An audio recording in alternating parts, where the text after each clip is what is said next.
Bismillah. Assalamualaikum warahmatullahi wabarakatuh. Innal hamdalillah nahmaduhu wa nasta'inuhu wa nastaghfiruh wa na'udzu billahi min shururi anfusina wa min sayyiati a'malina may yahdihillahu fala mudhillalah wa may yudlil fala hadiyalah. Asyhadu an la ilaha illallah wa asyhadu anna Muhammadan abduhu wa rasuluh. Allahumma shalli ala sayyidina Muhammad wa ala alihi wa ashabihi wa man tabi'ahum bi ihsan amma ba'd. Fa ya ibadallah ittaqullaha haqqa tuqatih wa la tamutunna illa wa antum muslimun. Alhamdulillah qadarullah atas takdir Allah nu disarengan ku taufik sarta inayah mantena urang sadayana dina ieu waktu siang menjelang sonten tiasa priung mungkulung hadir di tempat anu pangmulia-muliana mungguhing Allah. Cek paripaosna saawan-awona masjid tetap di sisi Allah teu sahebat mall anu dipandang ku urang wah gitu. Hartosna ieu masjid itu langsung dikawal lain ku hiji satpam, langsung malaikat Allah hadir di tempat. Bahkan ketika urang lebet malaikat itu langsung nyambut. Allahumma gfir lahum warhamhu wa tub alaihi. Ya Allah, mugi Gusti ngahapunten kana dosa-dosana. Mugi Gusti maparin rahmat kasih sayang, solusi jalan keluar tina setiap persoalan anu nuju dihadapina. Maka pantas gitu Allah nyebatkan di antawi sekian cara menyelesaikan masalah, Allah memberikan satu program resep. Wasta'inu bis sabri wassalah. Ketika orang mendapatkan persoalan, maka tanamkan kesabaran dalam diri kita sambil menumbuhkan satu pemahaman innas dina bahasa Al-Qur'an mah wa basyiri sabirin alladzina idza asobathum musibah qalu inna lillahi wa inna ilaihi rajiun. Janten itu bagian daripada bentuk kesabaran batiniah. Di samping ayeuna urang ikhtiar lahir, ternyata kesabaran nu paling utami dina batin urang itu harus tertanam kalimat inna lillahi wa inna ilaihi rajiun. Nah, nu kadua Allah menawarkan solusi supaya urang terbebas dina persoalan hidup itu ternyata wassalah. Ngalaksanakeun salat. Maka ketika orang lebet masjid itu tadi malaikat itu menyambut Allahumma gfir lahu warhamhu wa tub alaihi. Ya Allah, mugi Gusti ngahapunten kana dosa-dosana. Sabab ieu pokona utami nu ngahambat manusia itu ngaros nganon tebih tina keberkahan hidup. Jadi tebihna keberkahan hidup itu lantaran memang manusia itu masih berpotensi memiliki dosa dalam hati. Dosa tinu hate itu disebabkan tina perbuatan baik lahiriah urang sadayana anu memang patojaiyah sareng nilai-nilai Islam anu dina kehidupan urang sadidinten. Nah, biasa ketika urang keluar ti masjid doana khusus Allahumma ftahli kumaha? Allahumma ftahli ababa sanes ketika keluar masjid Allahumma inna nas'aluka min fadlika. Nah iya Pak ya lulus Pak Ustad. Jadi yang diminta itu karunia-Nya. Tadi kita disambut dengan rahmat itu seolah solusi ketika orang punya masalah beres sholat langsung kita memohon fadlun, ya Allah bukakan karunia sebagai bentuk untuk menyelesaikan masalah. Makanya sahur Allah, fa idza qudiyatis sholatu pangtasyiru fil ardi wabtagu min fadlillah wadhkurullaha katsiran la'allakum tuflihun. Di mana tuh sering saya sholat, bertebaran di muka bumi, pilari karunia Allah, sahali sholat itu adalah kuncinya. Insya Allah sabada sholat, jangan lupa insya Allah karunia Allah sudah menunggu. Tetapi ketika orang mencari karunia Allah itu, ulah sampai orang pegat hati, lisan orang tina dzikrullah. Maka bahasana fadhkurullaha katsira la'allakum tuflihun. Supaya orang di samping mencari karunia Allah itu, Allah senantiasa memberkahi langkah kita. Lamun dina surat An-Nisa mah fa idza qadaitum shalah fadhkurullaha qiyaman wa qu'udan wa 'ala junubikum. Di mana anjeun parantos nyelesaikan salat maka ulah hilang. Zikrullah itu senantiasa terus nempel dina pribadi orang dina 3 kondisi. Kondisi kumaha wae? Pertama, kiaman. Kiaman itu berarti dina kondisi nuju tati. Bari aktivitas naon wae nu penting hati itu selalu dzikir. Anu kaduana wa qu'udan, termasuk nuju urang cali. Aktivitas naon wae nu utami hate ulah sampai pegat emut ka Allah. Gitu. Sabab upami jalmi eluing emut ka Allah Subhanahu wa taala, maka pasti dirinya bakal waspada, khawatir lamun ucap lampahna itu senantiasa ditebihan tina ridho mantena, ridho Allah Rabbul Alamin, sehingga dijanji ucapan itu ulah sampai patojaiyah jeung nilai-nilai Islam. Gitu. Wa ala junubihim, termasuk dina waktu berbaring menuju badai obo, badai kulam, tetap hatinya selalu berzikir. Itu memang diantara ciri ibadur rahman atau ciri ulil albab dina Al-Quran itu. Kantos ibu bapak panginten kantos nguping ciri ulil albab. Ulil albab itu orang yang berpikir. Jalmi anu berpikir itu orang yang punya akal itu. Lamun dina bahasa Al-Quran terjemahan mah ulul albab itu orang yang berakal atau orang yang mempunyai akal. Itu adalah cirinya 2. Pertama adalah yadhkurunallaha qiyaman wa qu'udan wa 'ala junubihim. Itu hatinya selalu zikir pada Allah. Waktu tadi dalam 3 keadaan, nuju tati, nuju calik, nuju berbaring, aktivitas naon wae jeung saha wae. Anu kaduana wa yatafakkaruna fi khalqis samawati wal ardh. Yang keduanya pikir, artinya otaknya itu selalu digunakan untuk memikirkan setiap ayat-ayat kauniyah nu terjadi dalam kehidupan kita.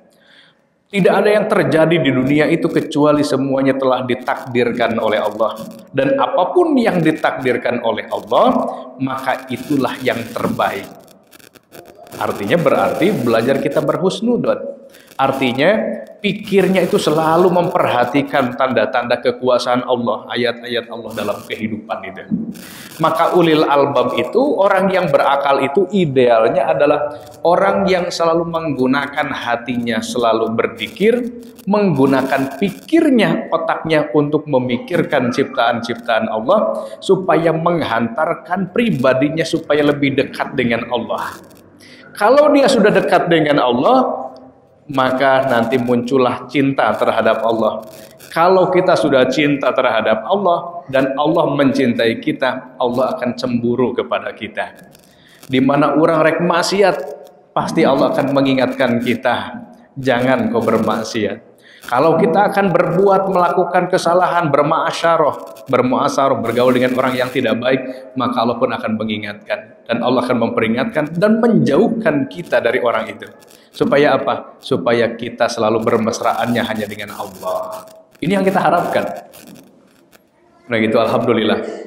Sekali lagi saya alhamdulillah bisa bertemu tiasa tepang di masjid. Iya, subhanallah, masya Allah, ya luar biasa. Tekarawas di perjalanan bisa kedap jusannya tadi teh gitu. 1,5 jam tadi. Alhamdulillah, qadarullah Allah takdirkan. Jadi bisa bertemu, bertatap muka di sini untuk sama-sama silaturahmi, menguatkan hubungan yang sudah dipatok, sudah dipatri oleh Allah. Innamal mu'minuna ihwatun. Sesungguhnya umat Islam itu, orang Islam itu, golongan manapun, kelompok manapun, kita semua adalah saudara. Tidak ada perbedaan di antara kita. Kalau para Rasul mengatakan la nufarriqu baina ahadim minhum, tidak ada perbedaan di antara Rasul yang satu dengan yang lainnya, meskipun umatnya berbeda, tetapi tetap wa nahnu lahu muslimun, tapi tujuan kita sama, kita bersama-sama berserah diri kepada Allah Rabbul Alamin. Ini yang harus kita tanamkan. Cuman bagaimana tadi memupuk uhuwah ini, memupuk, menyuburkan, menumbuhkan kesadaran, ini yang paling harus kita usahakan. Karena bagaimanapun Nabi Shallallahu Alaihi Wasallam itu diutus ke dunia ini oleh Allah Subhanahu Wa Taala, tiada lain adalah untuk menyempurnakan akhlak. Wa ma bu'itsu illa li utammima makarimal akhlak. Tidaklah aku utus engkau wahai Muhammad kecuali tujuannya adalah untuk menyempurnakan akhlak manusia. Bagaimana akhlak Nabi Shallallahu Alaihi Wasallam? Para sahabat bertanya langsung kepada istrinya yang lebih dekat dengan Nabi. Kemudian istrinya menjawab, karena khuluquhul Quran, adalah akhlak Nabi itu akhlaknya Quran. Artinya upami orang ditangetan ditinggal karena sejarah, Nabi itu tidak pernah nyampaikan Al-Quran secara langsung ngadalilan, tapi Al-Quran langsung dilaksanakan dalam pribadi Nabi. Nah, begitupun umat Nabi Muhammad itu sebenarnya tugasnya sama. Sebab pada dasarnya kita sebagai umat Nabi itu mewarisi tugas yang sama sesungguhnya, adalah anikbudullaha wajtanibut tagut. Bagaimana mengarahkan kepada umat, mengingatkan kepada umat, wabil khusus kepada diri pribadi kita masing-masing sebagai seorang muslim, seorang mukmin, bahwasanya tidak ada tugas, tidak ada profesi kita kecuali adalah anikbudullah, mengingatkan pada pribadi kita, keluarga kita, saudara kita, bahwasanya tidak ada tujuan hidup kecuali bagaimana segala aktivitas hidup kita ini harus selalu bernilai ibadah pada Allah. Ini yang paling pokok. Wajtanibut tagut, dan supaya menjauhi manusia dari ibadah kepada tagut. Kalau para ulama ada yang mengatakan anikbudullah tagut itu artinya mentaati tagut. Tagut itu selain daripada Allah yang diikuti, diperturutkan keinginannya, termasuk bisa jadi hawa nafsu kita. Kalau dalam Al-Quran itu apara'aita man ittakhadha ilahahu hawahu, apakah engkau wahai Muhammad tidak memperhatikan orang yang hidupnya mengikuti terus keinginan hawa nafsunya? Wa adallahu ala ilmin, sehingga ilmu yang Allah berikan kepada orang tersebut ternyata justru malah dijadikan alat untuk menyesatkan manusia. Bukan lebih mendekatkan diri pada Allah, tapi ilmunya ternyata dijadikan alat untuk meraih simpati. Ilmunya dijadikan untuk alat untuk mencari duniawi. Maka ini yang nanti sia-sia di hadapan Allah Subhanahu wa Ta'ala. Nah, ini yang perlu kita pahami. Jadi tugasnya, profesinya seperti itu. Para nabi itu anibudullah wajtanibut tagut. Bagaimana menjadikan segala aktivitasnya ibadah. Makannya jadi ibadah, minumnya jadi ibadah, kumpulnya jadi ibadah. Dimanapun aktivitasnya, seperti apapun aktivitasnya, semuanya harus bernilai ibadah pada Allah. Nah, ini penting sekali. Jadi Rasulullah itu diutus oleh Allah. Rasul itu kan utusan. Sehingga datangnya Al-Quran itu langsung Rasul menjabarkan dalam kepribadiannya. Dan umatnya itu adalah mesti harus mengikuti, beritibar. Kalau dalam Al-Quran, memitin Al-Quran di surat Al-Baqarah, wa kadzalika ja'alnakum ummatan wasata litakunu syuhada 'alan nas wa yakunu rasul 'alaikum syahida. Demikianlah bahwasana wa kadzalika ja'alnakum ummatan wasata. Ingat, umat Nabi Muhammad itu umat pilihan. Kita itu umat pilihan. Apapun organisasinya, di belahan mana kita lahir, tetap umat Nabi Muhammad itu adalah umat pilihan Allah, yang Allah hendak menjadikan mereka itu sebagai umatan wasato, umat anu moderat, umat yang betul-betul harus menjadi litakunu syuhada ala nas, menjadi saksi di antara sekian manusia yang ada di dunia. Artinya saksi itu apa? Orang yang membawa bukti terhadap perkara tertentu di mana orang belum tahu itu.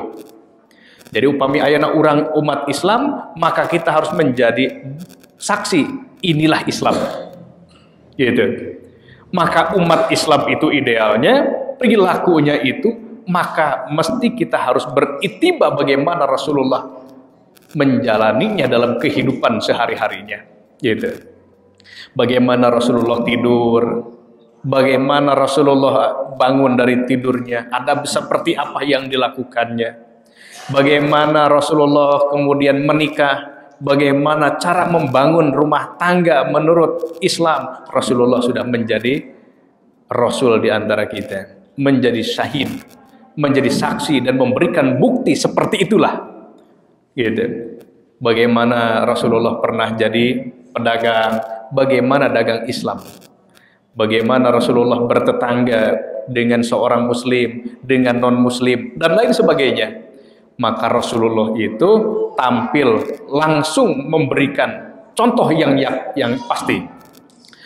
Seperti itulah gitu. Islam itu harus betul-betul ditegakkan dalam kehidupannya. Nah, eta. Jadi memang utami Rasulullah itu diutus, tiada lain sekali lagi saya sanes tujuan anu utamina li utammima makarimal akhlak. Pikeun nyampurnakeun akhlak manusia itu kumaha? Akhlak manusia itu dalam kondisi saat itu wa ingkanu min qabli lafi dhalalim mubin. Sungguh akhlak manusia sebelum Islam itu hadir, saat acan Islam itu muncul, maka kondisi manusia dina kondisi jahiliyah. Gitu. Maka Islam itu langsung hadir. Nabi Muhammad SAW memberikan contoh perilaku yang baik, adab yang luar biasa, pemaaf pribadinya, tidak pernah marah. Kalau dalam Al-Quran di surat Al-Fat ayat 29 itu langsung disampaikan oleh Allah, Muhammadur Rasulullah, Muhammad itu adalah utusan Allah. Asyidda waladina ma'ahu, dan orang-orang bersama Nabi saat itu, berarti para sahabat itu memiliki kriteria, memiliki sifat berbeda dengan yang lainnya.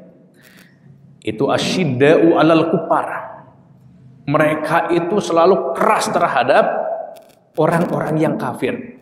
Keras di sini bukan keras dari sisi akhlak, tapi keras di sini adalah keras dari sisi akidah.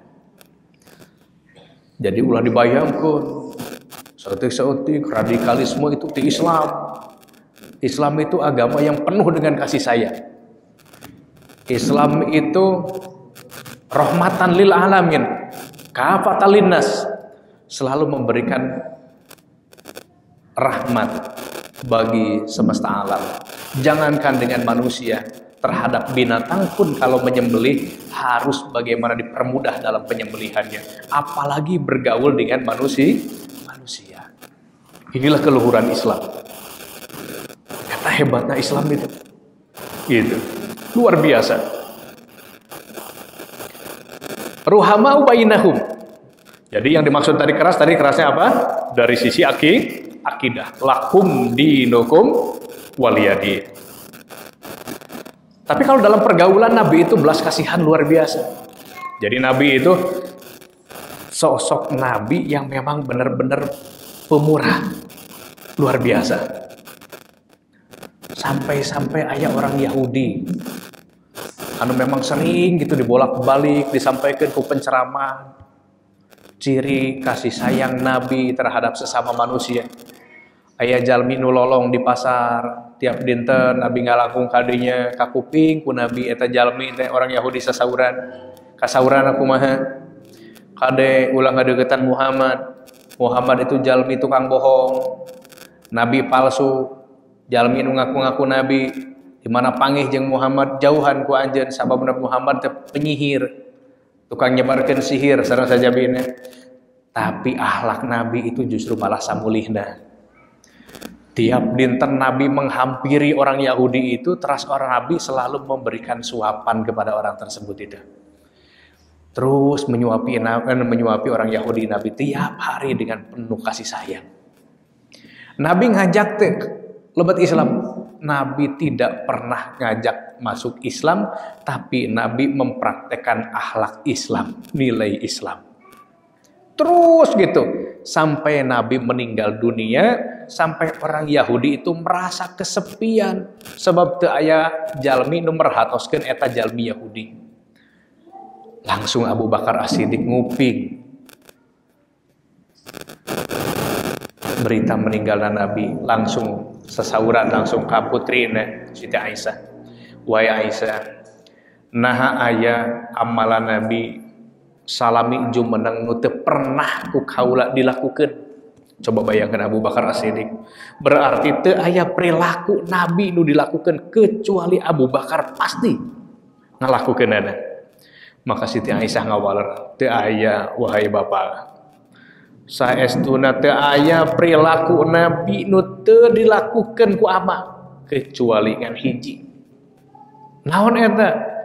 Nabi setiap ngalangkung ka pasar selalu menyuapi orang Yahudi anu lolong. Langsung Abu Bakar Siddiq itu memang orang yang selalu membenarkan. Bukan sekedar mempercayai tapi langsung mempraktekkan. Langsung ditinggal ternyata leres. Abu Bakar ninggal aya orang Yahudi di dinya anu memang anjeunna merasa kesepian, kelaparan. Maka disambut ku Abu Bakar As-Siddiq, langsung dipasihan tuangan. Sampai orang Yahudi langsung bertanya, "Kamana wae anjeun salami ieu?" Saur Abu Bakar As-Siddiq. Saur si lolong tadi, saur Abu Bakar As-Siddiq, kaula aya keperluan. Terus ngalanjutkeun deui pembicaraan eta orang Yahudi. Omat kade, ayeuna semakin hari berjalannya waktu, nama Muhammad semakin tenar. Jalmi nu ngaku-ngaku Nabi. Umat kade ulah percaya ka Muhammad sebab Muhammad itu rajulun kadzab. Muhammad itu hiji lalaki nu resep ngabohong. Muhammad itu hiji jalmi anu nyebarkeun syair. Nyebarkeun sihir. Langsung Abu Bakar As-Siddiq anu keur nyuapan orang Yahudi nu tadina lembut langsung dilelepkeun gitu. Sampai kareuwas.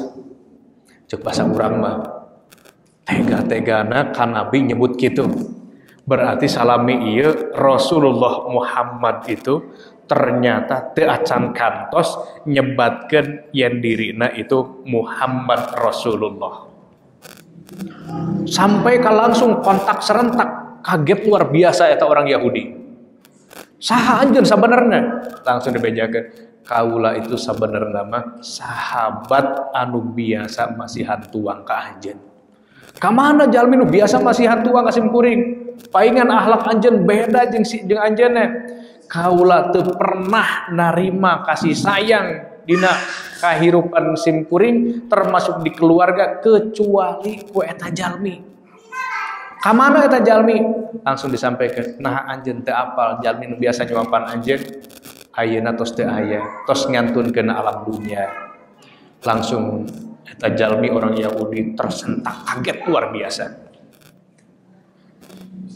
Teras Abu Bakar As-Siddiq naroskeun, ari anjeunna can pernah masihan terang sahab dirina, teu acan kantos simkuring tak acan naros ngan simkuring mah selalu memberikan nasihat ulah sampai ngadeukeutan Muhammad sabab Muhammad itu rajulun kadzdzab, seorang lelaki pembohong.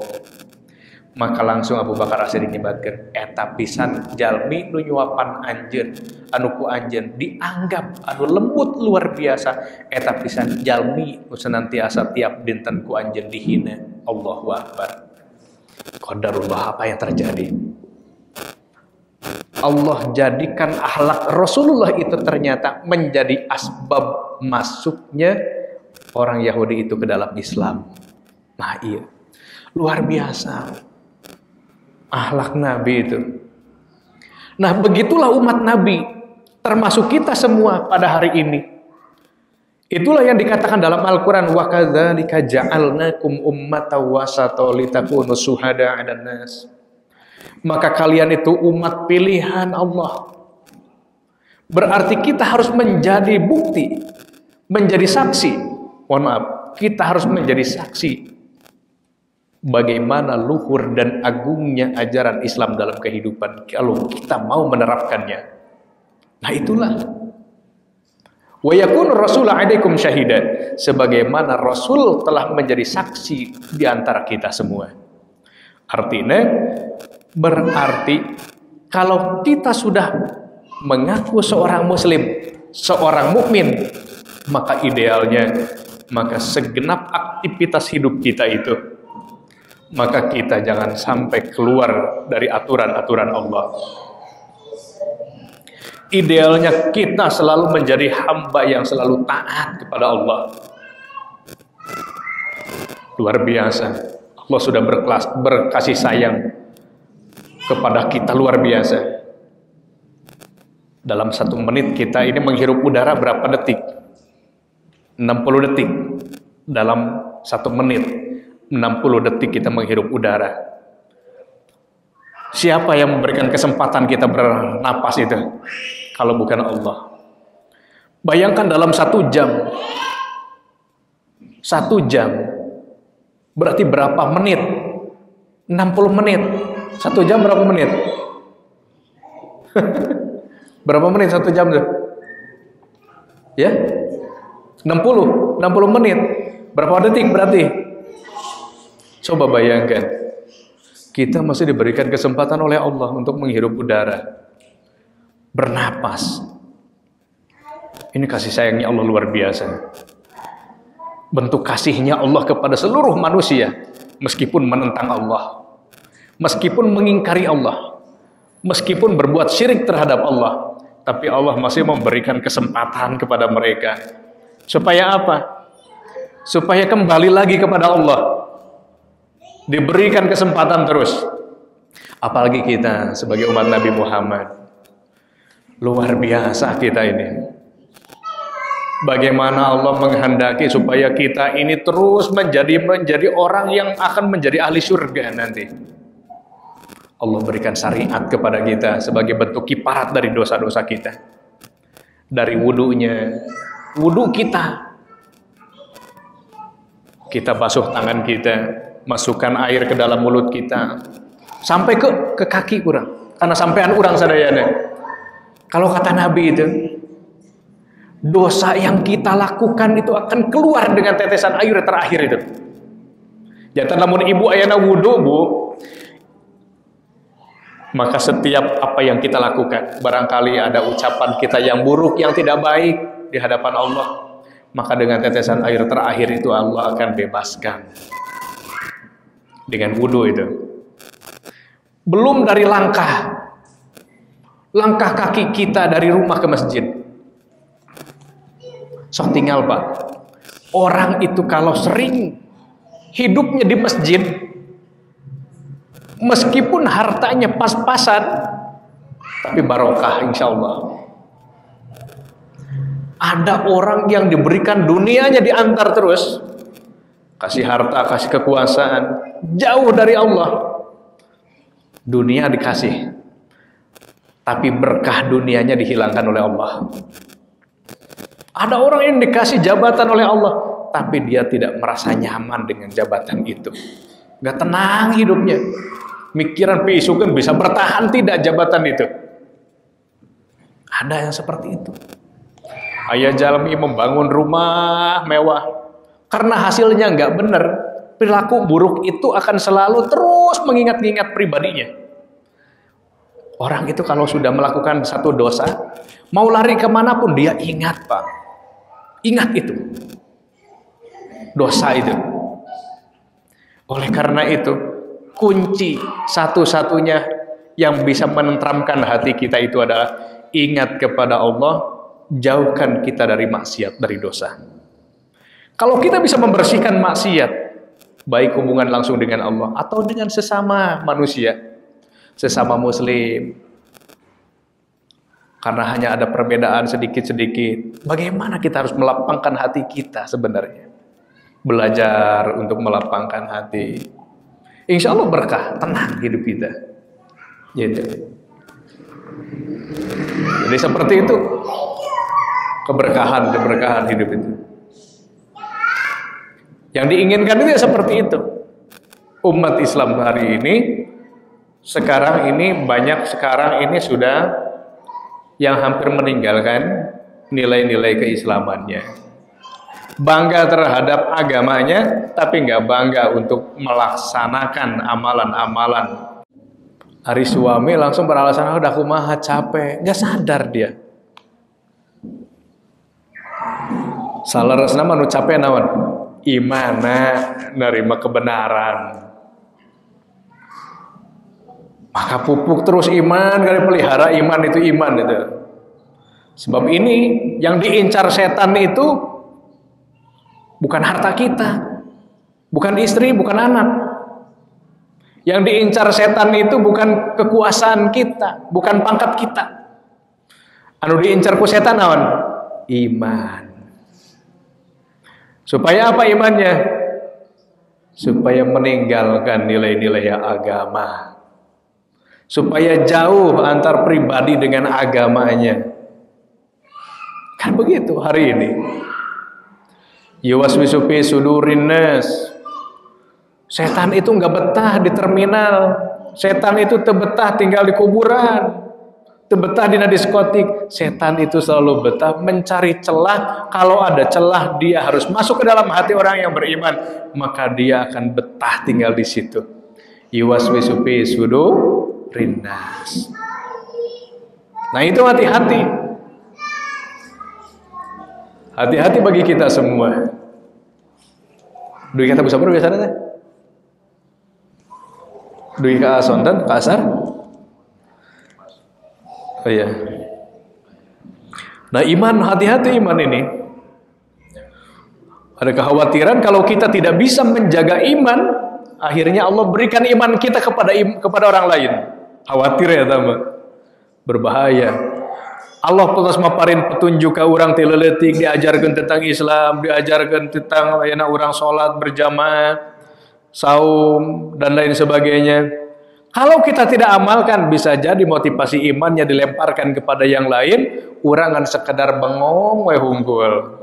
Apal karena keutamaan sholat, tapi ternyata orang lain yang mengambil keutamaan sholatnya. Kita tahu keutamaan ngaji, tapi ternyata orang lain yang mengamalkan ngajinya. Kita paham tentang keutamaan infak, tapi ternyata hati kita tidak pernah tergerak untuk melakukan infak. Kita harus takut dengan keadaan itu. Jadi iman ini yang terus harus kita perbaiki terus. Iman itu kan bagaikan pondasi. Kalau masjid ini pondasi. Mau ditingkat berapa tingkat pun, kalau pondasinya bagus, insya Allah akan bagus. Tapi kalau imannya lemah, pondasinya lemah, mau dipercantik, mau dibesarin, mau ditingkatkan, ya tetap saja roboh lagi nantinya. Akhirnya roboh, ambruk deh. Gitu. Jadi imannya, jadi iman kerupuk. Gitu, iman kerupuk itu di jero mah kuat. Ketika keanginan langsung lepas gitu kan. Nah, jangan sampai seperti itu. Dunia itu ujian. Semua sarana-sarana dunia itu adalah ujian. Yang diuji apa? Cuman satu yang diuji itu. Yang diuji itu hanyalah iman. Kalau kesengsaraan itu apa? Jenisnya. Yang diuji itu hanya iman satu. Surat Al-Ankabut ayat 2 itu ahasiban nas ayyutraku ayyaqulu amanna wa hum la yuftanun. Apakah engkau Muhammad? Apakah wahai kalian orang yang beriman, ketika kalian mengatakan saya beriman kepada Allah, aku biarkan imanmu begitu saja? Tidak. Saya akan melihat kualitas iman kalian itu. Maka nanti ada dua jenis ujian manusia, ujian iman itu. Ada perkara yang baik, ada perkara yang tidak baik. Cuman itu. Contoh ayeuna upami ibu titajong, Bu. Titajong, bapak titajong kanu batu, najong batu. Yang diuji itu kaki atau iman? Yang diuji itu kaki atau iman? Yang diuji ya iman. Kaki itu hanya sarana. Kalau kita merasa yang diuji itu iman, maka ketika kita nendang batu, maka iman spontan akan mengatakan inna lillahi wa inna ilaihi raji'un. Setelah itu baru dia menyadari tidak mungkin terjadi itu kecuali karena kelengahan atau barangkali ada dosa yang telah dilakukannya. Maka kalimat innalillahi itu disertai dengan kalimat astagfirullahaladzim. Maka rasa sakit itu pun yang dirasakan itu menjadi kiparat dari dosa-dosana. Gitu pisan. Aya jalmi pinter ilmu nama disanjung oleh manusia. Padahal sebenarnya sanjungan itu, pujian itu adalah ujian. Yang diuji apa? Iman. Sarananya apa? Kepintaran tadi, kehebatan retorika bicaranya, kiroahnya. Tapi yang diuji adalah iman. Ketika dipuji, disanjung, maka dia akan mengembalikan alhamdulillahi rabbil alamin. Segala puji itu hanya milik Allah. Apa yang saya punya semuanya berasal dari Allah. Jika Allah menghendaki untuk dicabut kembali, maka tidak kuasa bagi saya untuk bertahan ilmu itu. Artinya kembali lagi kepada Allah. Atos pinal, Bu. Tos gitu, Bapak. Kalau keyakinan kita sampai terhujam sampai situ, kemiskinan apapun yang kita rasakan, insya Allah tidak akan pernah menggadaikan iman kita untuk itu. Gitu. Nikmatnya memang kalau kita sudah punya iman, insya Allah semuanya jadi berkah hidup itu. Luar biasa keberkahan akan tercapai, luar biasa. Makanya terus perlu dibangun halakoh-halakoh, kumpulan-kumpulan yang berbicara iman. Ajak umat manusia, ingatkan supaya kembali lagi kepada Allah. Sambil kita memperhatikan barangkali nanti bangun lagi masjid sebagai sarana untuk mendekatkan manusia supaya lebih dekat kepada Allah. Kalau di tempat Simkuring, di musola, Pak, alhamdulillah kita ini di musola itu jamaahnya memang kecil, Pak. Ukurannya 7 orang ke samping, kesananya 10 sapnya, 2 tingkat. Itu jamaah alhamdulillah. Sholat yang paling jarang jamaahnya itu sholat duhur sama asar. Tetapi sekurang-kurangnya jamaah di tempat saya sholat di musola itu tidak kurang dari 60 orang. Tidak kurang dari 60 orang. Tapi kalau sudah maghrib, isya, subuh, maka itu sudah masuk di atas 100 orangnya. Setiap maghrib sama subuh itu kita keliling dengan menggunakan kotak amal itu. Kotak amal kita kelilingkan. Kita budayakan supaya melakukan syariat infak. Bagi yang punya. Kita kumpulkan, 1 bulan itu terkumpul 1.700.000. Kalau ada jamaah yang sakit, maka kita jamin dari situ. Dari ke rumah sakit, diimpus di tempat sareng sajabina, maka kita bangun di situ. Gitu. Maksudnya naon? Yang penting jangan meninggalkan masjid. Kuncinya itu. Ya alhamdulillah, qadarullah. Memang perlu kesabaran gitu, ujug-ujug gitu. Harus sabar, sering datang ke rumahnya, ngobrol tentang apa yang dihadapi oleh keluarga tersebut, gitu. biasanya ya yang diobrolkan apa? Beban hidup, urusan duniawi. Nah, kita bukakan dengan agama. Kurang bukakan tentang ayana pemahaman agama terhadap duniawi harus bagaimana dan sebagainya, sikapnya harus seperti apa. Dengan pendekatan-pendekatan itu, pertama mah tidak ke masjid, anggar we hese gitu mimiti mah. Nah, ketika ada kesulitan diingatkan, ternyata Allah berikan peringatan, budakna teu damang baru. Nah, bantosan itu masjid. Ujung-ujung ge boga rasa dirinya mah. Ngiring taklim di masjid, sering mendarkan nilai-nilai agama. Oh, ternyata gitu. Ya alhamdulillah gitu. Tapi memang perlu kesabaran di dalam perjuangan. Harus memang ada yang dikurbankan. Waktu kita, perasaan kita. Tapi ingat, di akhirat itu kan tidak akan kita jumpai lagi kesulitan kecuali kesenangan, kebahagiaan di sana. Emut Pak Haji, upami ibadah haji kan gitu dirasakan kan gitu. Waktu senalika melaksanakan ibadah haji tahun 2018 di Payun, itu berapa derajat kan, di atas 30-an. Panasnya terik matahari yang ada di tanah suci itu saat itu, di padang pasir itu. Wah, di Arafah itu yang namanya keringat itu, aduh kesang deh. Tapi kan yang motivasi, ya Allah, apa yang saya rasakan ini tidak seberapa dengan apa yang akan terjadi nanti di akhirat.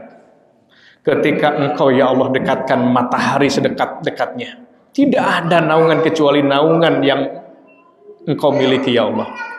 Baru kita sadar, capekna urang pas sadakna salat di haram teu karasa. Sebab apa? Iman yang bicara. Ya Allah, kelak tidak akan seperti ini.